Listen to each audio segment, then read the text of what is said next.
Russia says Ukrainian forces have carried out an aerial attack overnight, targeting more than a dozen regions. The Defense Ministry reports 95 drones were destroyed in areas from Kursk and Leningrad to Moscow and the Black Sea. It says at least one strike sparked a fire in the northwest. Crews are working to contain the blaze. No deaths or injuries have been reported. And Ukrainian President Volodymyr Zelenskyy says his country will not be defeated, insisting it is not a victim. His comments come as Ukraine celebrates 34 years of separation from the Soviet Union. Ukraine is stronger and respects itself. And Ukraine does not wait for gestures of goodwill, but has its own will to implement what we need. And when Russia wants to take the Sumy region, then the armed forces appear in the Kursk region. When the enemy strikes our energy sector, wants to leave us without light and heat, then its refineries burn. And no one can forbid us from such strikes, because it strikes justice. Zein Basravi has this from Kyiv.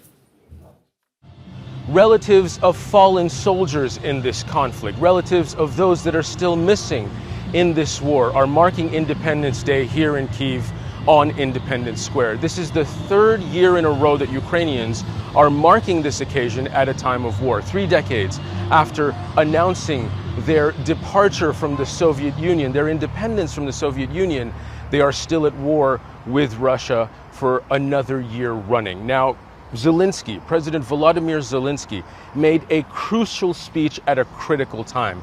Today, he had language to rally his people, but he also made some practical points that hint at perhaps what is to come. He said that Ukraine has proven that Russia is not invincible. When the second largest army in the world, he said, invaded this country, Ukraine was able to hold them back, stop them from overrunning the capital, and they have continued to do so. He said that has made Ukraine different. It is now an equal ally in Europe. It is the strongest military in Europe and an important partner on things like new technology. For example, he said drone tech.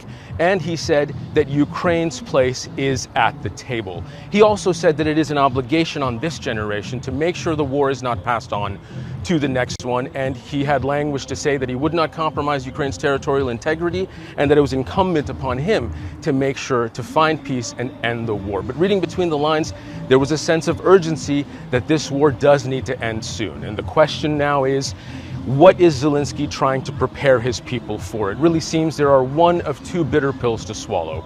Either you may compromise for peace, or this war will be prolonged and carry on.